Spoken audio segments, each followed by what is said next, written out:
Once upon a time, in a faraway land, there lived a man so exceptional that the divine hosts of heaven and hell were forced to take note. A man dangerous enough to bring Satan to his knees, but selfless enough to make God himself raise an eyebrow. How did this come to pass? Well, it all began at a very special birthday party for a very special young lady. Surprise! What is all this? It's your birthday, Kinsey. So? You've never been to a birthday party. No. Like not even growing up? I went to the School of the Americas since kindergarten. We didn't really do birthday parties. But you celebrated Christmas? I don't have to explain myself to you. Oh, Kinsey, this is going to be so much fun. Xinjai made a cake, Jane Austen is here, we'll play some games. What sort of games?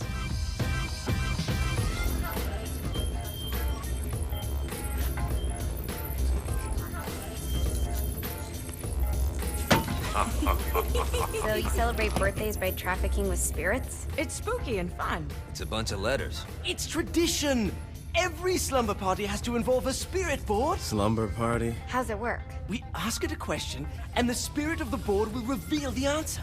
How? Yeah, someone pushes the pointy thing to wherever they want. Wait, can we go back to you and your slumber parties? No time. All right. Everyone put their hands on the cursor. Cursor. I feel the magic already. All right. Will the President/God Emperor for life ever choose a partner to reign alongside them? No. Ooh, someone's getting married. Shut up, Matt. Who will tame the president's wild heart? What are you guys trying to spell? I'm not moving it. That's the spirit, Kinsey. I'm serious. I'm not moving it either. Neither am I. Jezebel. Who the fuck is...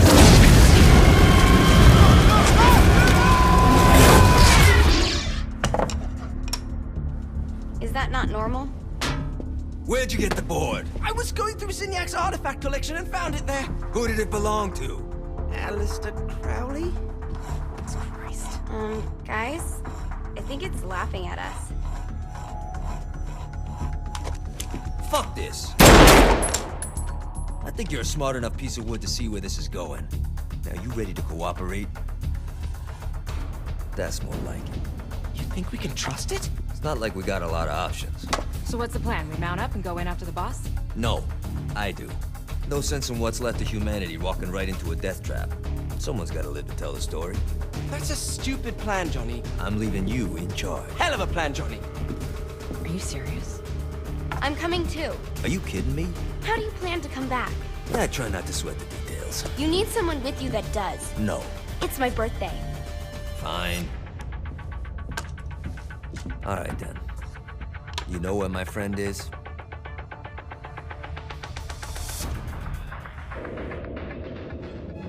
True to its word, the spirit board opened up another portal and sent Johnny and Kinsey screaming into hell.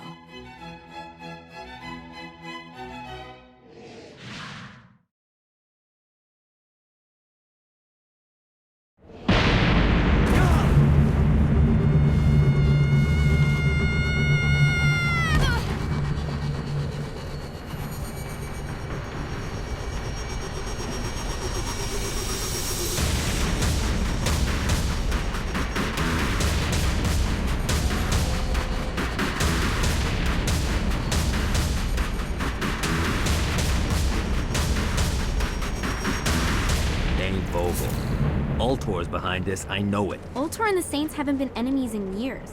You really think he's responsible? You don't know him like I do. The boss put him through a window for a reason. The reason was the boss was kind of fucking crazy back then. That's a fair point.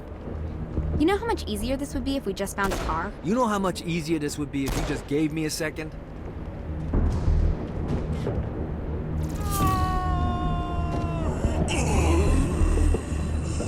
Out of my car.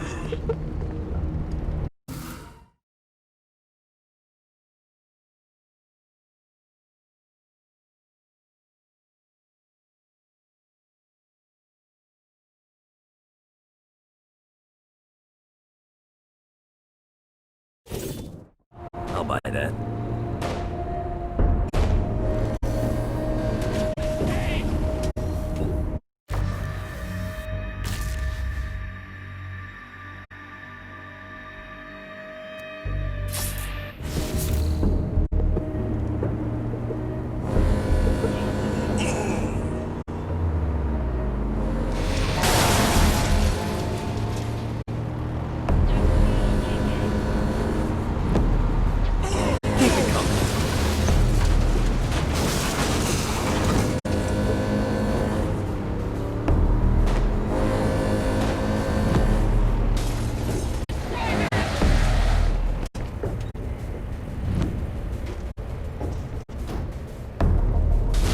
think we may have got the attention of the demons.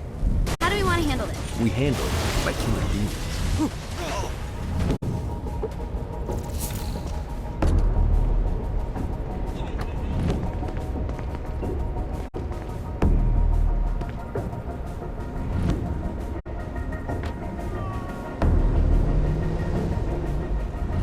Look at us. Kinsey Kensington and Johnny Gat driving together on a birthday adventure. Are you always this excited? Generally, I'm a misanthrope. I get it.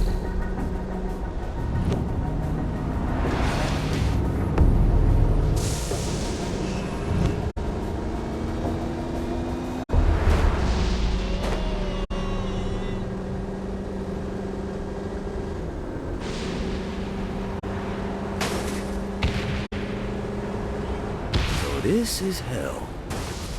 Not as bad as I thought. It kind of reminds me of Steelport.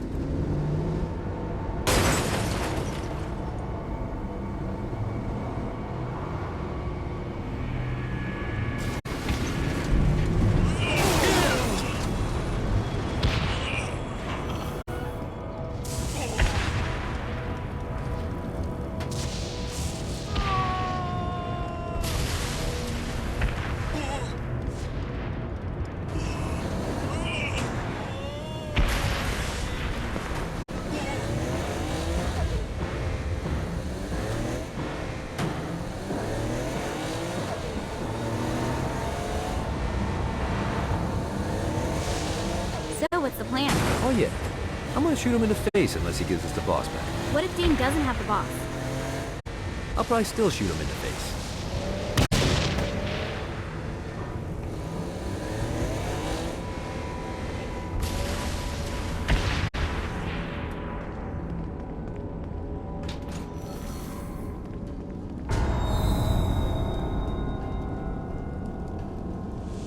Welcome to hell. Shouldn't you have a receptionist? Such is the plight of eternal damnation. I have a feeling you didn't come here to catch up. Let's talk in my office.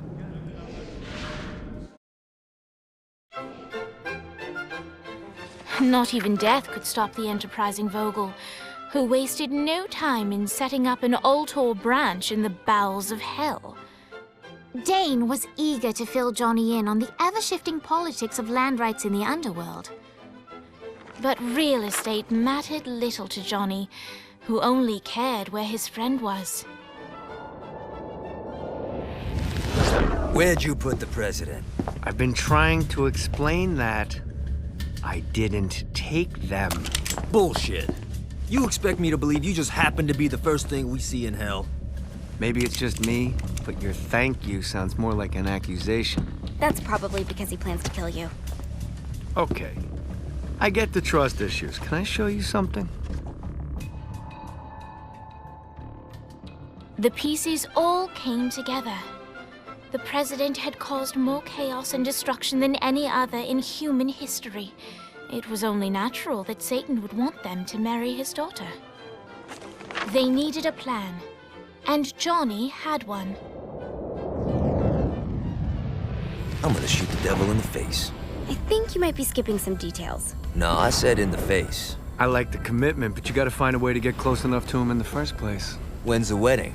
I'll just show up And then you'll shoot him in the face. Sorry, but it's a little more complicated than that. These things are tied to the soul. You won't be able to enter without one. So how do we get one? You get his attention. I know some places that are of particular value to the father of the bride. You hit those, you'll get your shot. Wait, why would Satan give out an invitation for destroying his stuff? Oh, he won't, but it should piss him off enough to get him to attack Johnny personally. Either the devil kills Gat and Ultor gets the construction contracts to rebuild what was destroyed, or Johnny kills Satan and I'll have to pay less taxes. It's pretty win-win. That's why you're helping us? To make more money in hell? Hell's what you make of it, sweetie. Works for me. What you got? All right. Satan had entrusted the day-to-day running of hell to 5 archdukes, and Dane knew how to find them all. But beyond that, not everyone in hell was content to go along with Satan's status quo. There were others who shared Dane's ambition for power, and the Ultor mogul knew that the key to unseating Satan lay in gaining their aid. But before Johnny set out to wage war against the Prince of Darkness, Dane had one final gift, an artifact that he had spent fortunes on. Lucifer's cracked halo. This holy relic granted Johnny the majestic wings of the Morning Star. However, he still needed help in learning how to use them.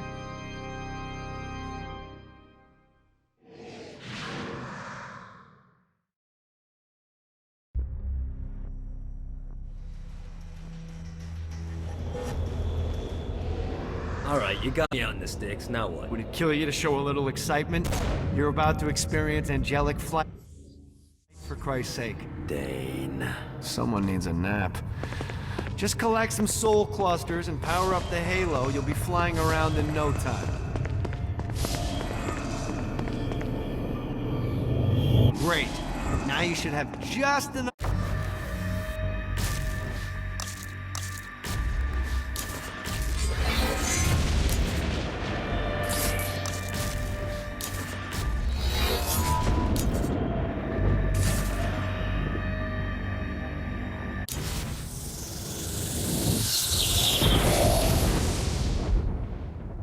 All right, let's start slow. Try to jump over to that next island. Also, the longer you charge your wings before jumping, the further you'll go.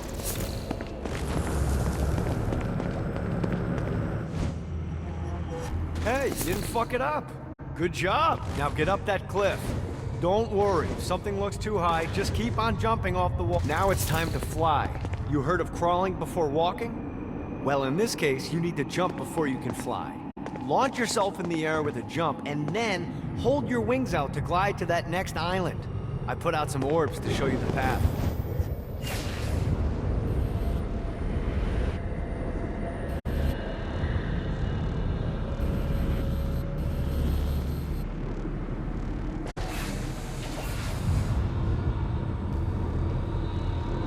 Damn it.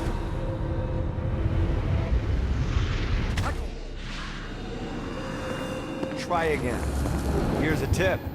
You don't need to get a running start to fly. Just jump, then hold your wings out to glide. Let the wings do the work. You'll have to dive to reach the next island. Do that by pointing your head down. Don't worry, the rest of your body will follow.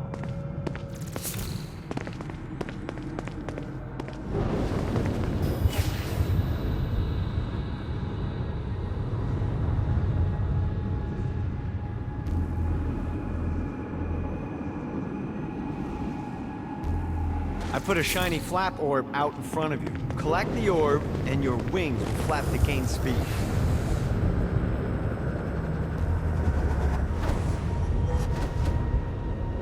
All right, now try flapping those wings on your own. Do a flap on your way to the next island.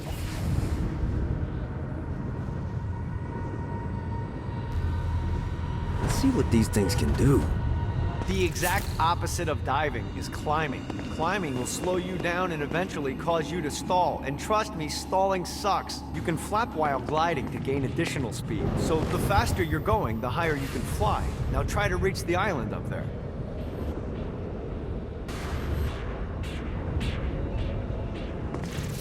All right, time to take the training wheels off for the final lesson. Flying takes stamina. If you run out in midair, you are going to drop like a rock. A stupid, stamina-less rock. Last island is right under those lava falls. Notice how you're... Let's get you back to the Ultor building. I want to run through all the stuff you can do to hurt Satan. Sure thing. See you soon. Here's the deal. If you want some FaceTime with Satan, you need to get his attention. Now, Satan hates being challenged, so anything you do to undermine his control is good. Fraud, mayhem, shooting demons in the face, anything. You can keep track of Satan's wrath with this handy meter. Get it high enough and you'll be having drinks with Big Red in no time. I've compiled a list of shit to do, so take a look and do whatever sounds fun. Oh, one more thing. We have some potential allies down here. Trust me, you want to impress them.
The Forge is prime real estate in hell. This smoggy shithole is located over the richest mineral veins in the afterlife. You want to hurt Hell's infrastructure? Here's where you do it.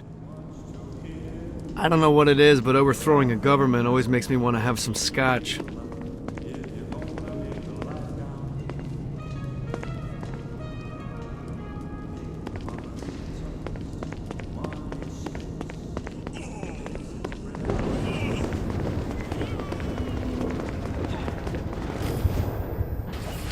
Need the rest of wings.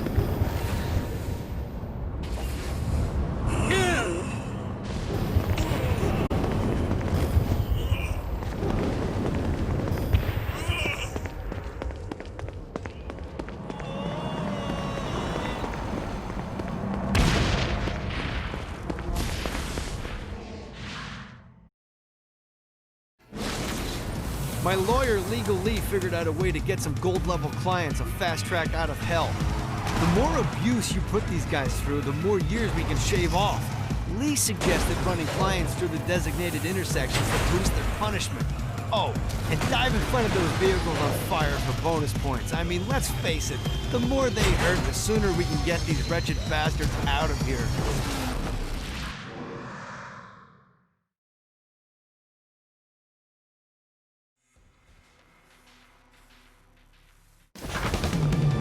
While his wife Laura was admitted into heaven, the Heavenly Father was less forgiving of poor Tobias, whose shirtless antics as a crazed drug dealer firmly earned him a place inside the Great Inferno.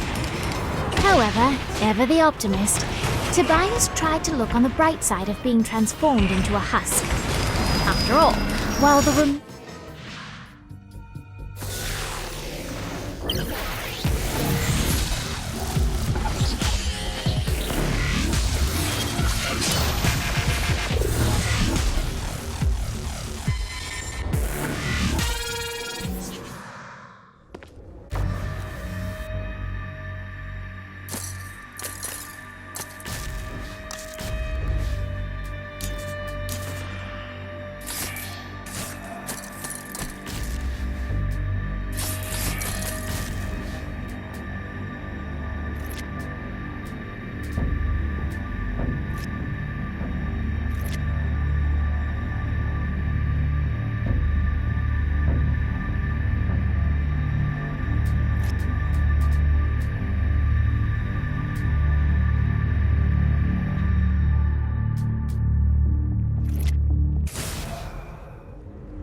Alright, buddy, let's take this opportunity to stretch those wings. I've set up a rudimentary flight path through the city.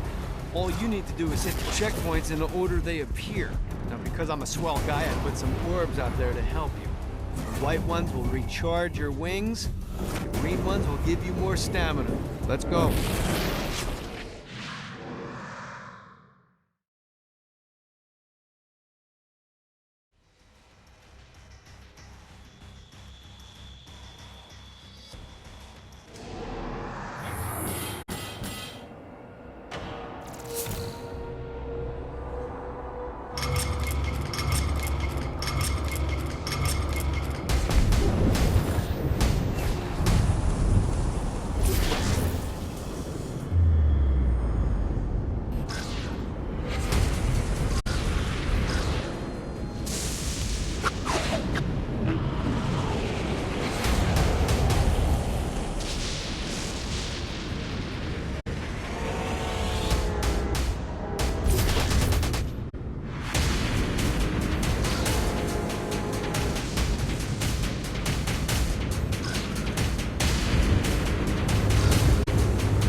God, this feels good.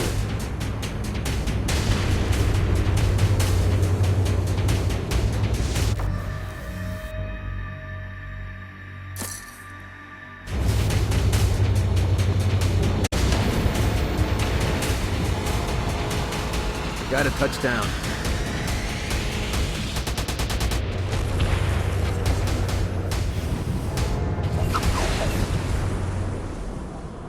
This is bad timing.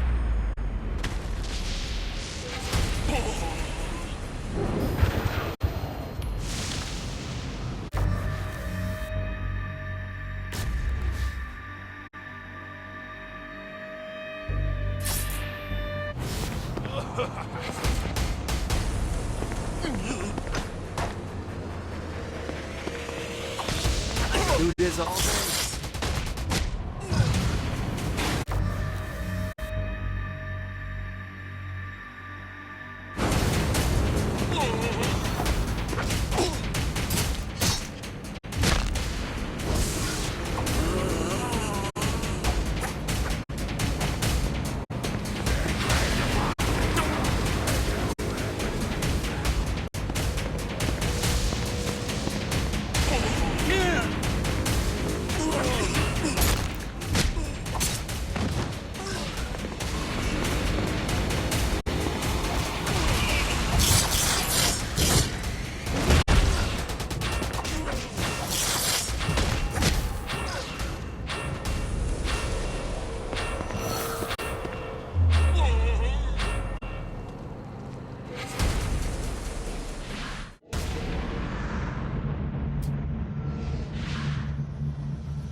Got a touchdown.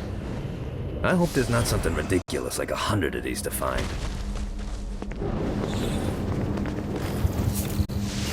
Gotta pick it up.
Abandoned ship!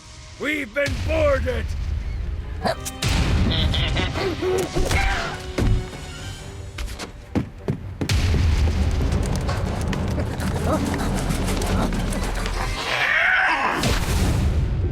these damn things off my ship! Anyone else want to turn?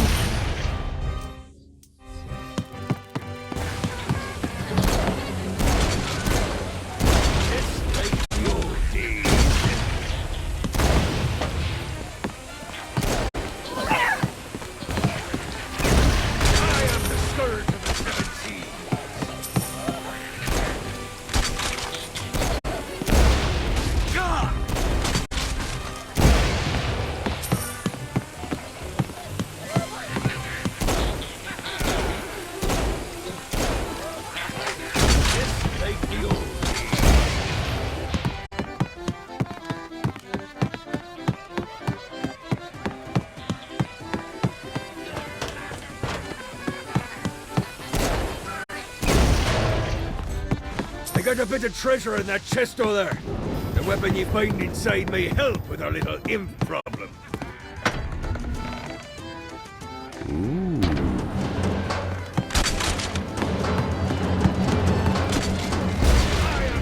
Let's play.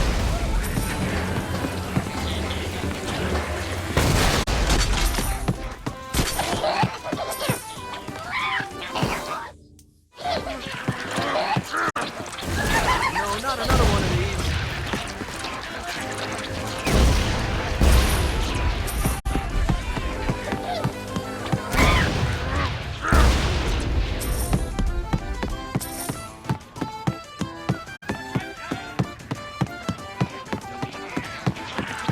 I summoned these imps to serve as my crew. I forgot what a handful they could be. Once aboard, they wouldn't listen to their captain. They ran amok in the bowels of the ship.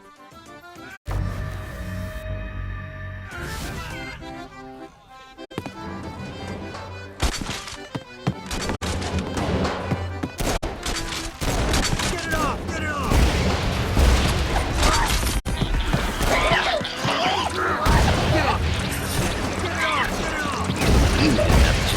Good God, they're slamming me! No, not another one of these.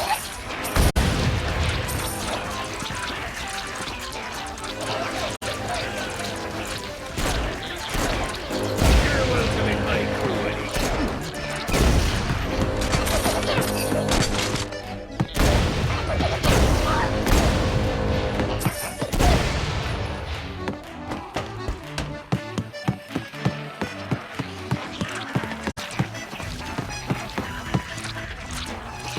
It's okay to drop the pirate voice. What pirate voice would that be? Wow.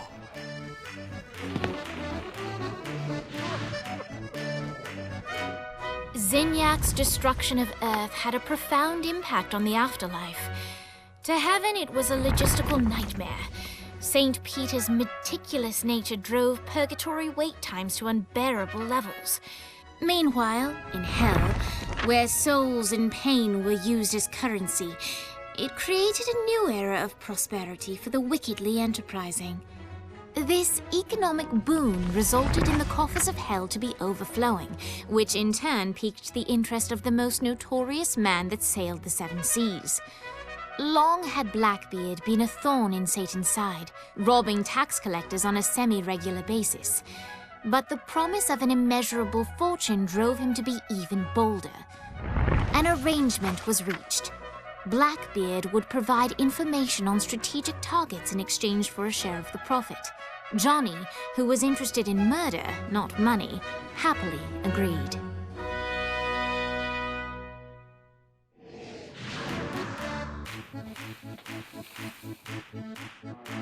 I grant ye the ability to summon my crew whenever they're needed.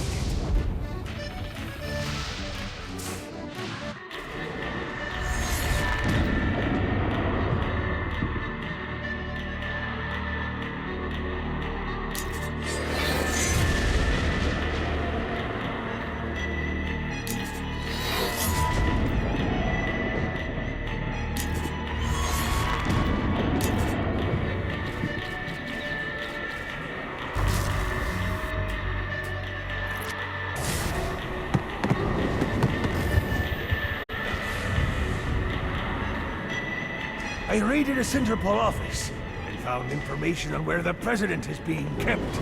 Evidently, they've been trapped in some sort of soul crystal inside Satan's palace.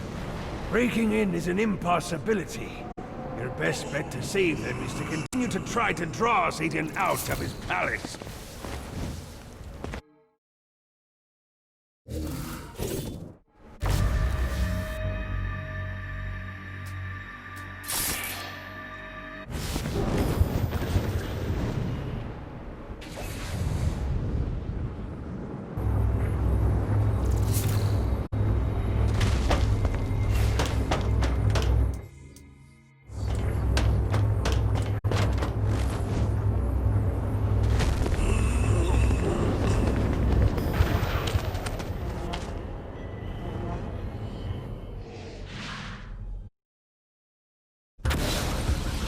Okay, I have a thought on how we can get the attention of Satan, and I really think you're gonna like this one. Blow the shit out of everything, and I mean everything! Demons, cars, fences are real popular. Just tear this place apart.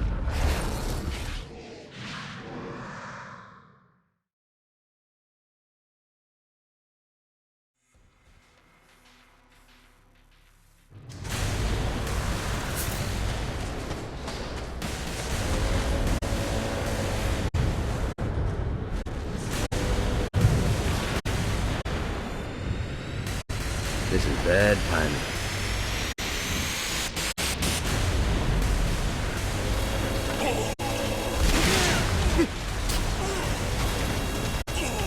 I would fucking end you.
gotta try harder than that, Satan.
Lights up. William Shakespeare, humanity's greatest playwright, and hell's most diabolical purveyor of entertainment, looks on as a brave mortal on an Orphean quest enters. The bard's interest is piqued, and he looks to test his visitor's mettle.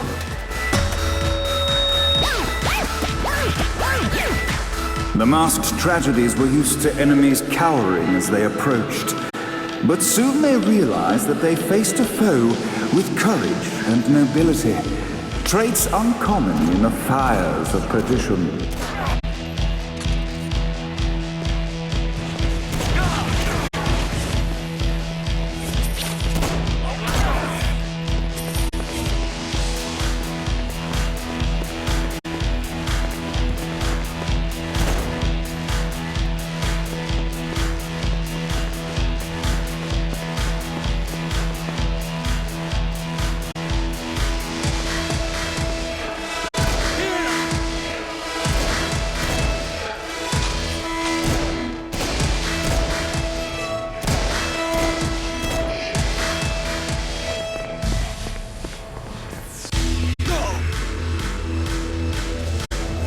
The inciting incident resolved. The time had come for rising action.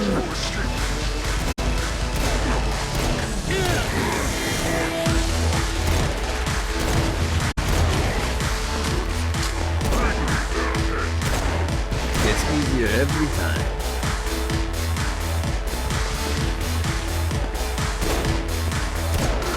The battle raged on below, and as bullets and blood flew, the bard arched a curious eyebrow. Could this mortal be the exact thing that Shakespeare needed?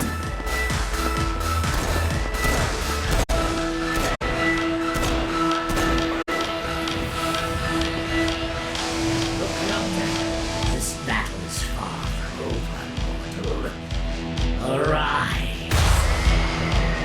And now, Act 3!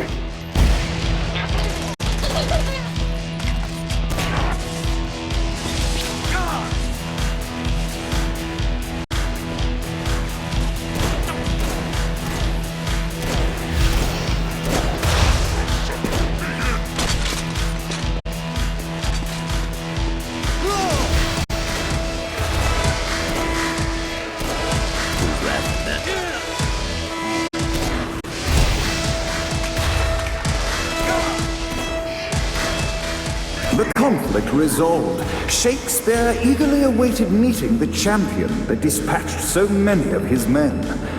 Undoubtedly, they were here for the bard's aid, and while happy endings were not a thing found in hell, Shakespeare always had a soft spot for comfort. In the land of the living, William Shakespeare is regarded as one of the most prolific playwrights of all time. However, to the denizens of hell, the bard is seen in a far different light. After selling his soul for fame and adoration, Shakespeare served in hell as Satan's spy master general. In doing his duty, Shakespeare would punish the souls he was investigating by forcing them to perform in grotesque passion plays for Satan's amusement. But in a Twelfth Night-esque twist, Shakespeare found himself living a double life. While he projected an image of cruelty, his heart was as soft as Jezebel's. In secret, he would tutor her on the classics and act out the works of his mortal days. When Satan found out, he cast Shakespeare out of the palace, believing that the poet would be tormented by the populace of hell, far out of Jezebel's sight. But Satan had not counted on the bard's cunning. Embracing his persona of master torturer, Shakespeare and his followers, the tragedies, took root in the entertainment district, biding their time for revenge.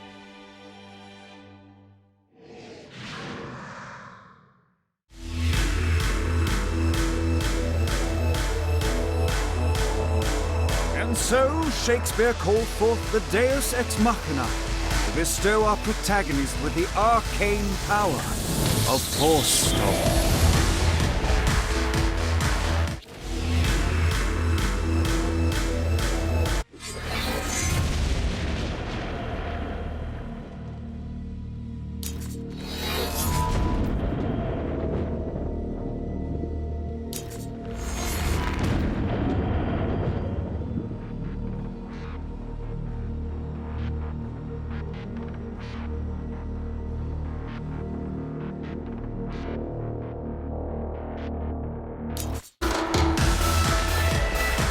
The destruction of Earth weighed heavily on Shakespeare. The cliffhanger season finale of Nightblade would never be resolved.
Long had Shakespeare conspired with Blackbeard, for it was the bard who provided the famed pirate with a means to steal Lucifer's halo.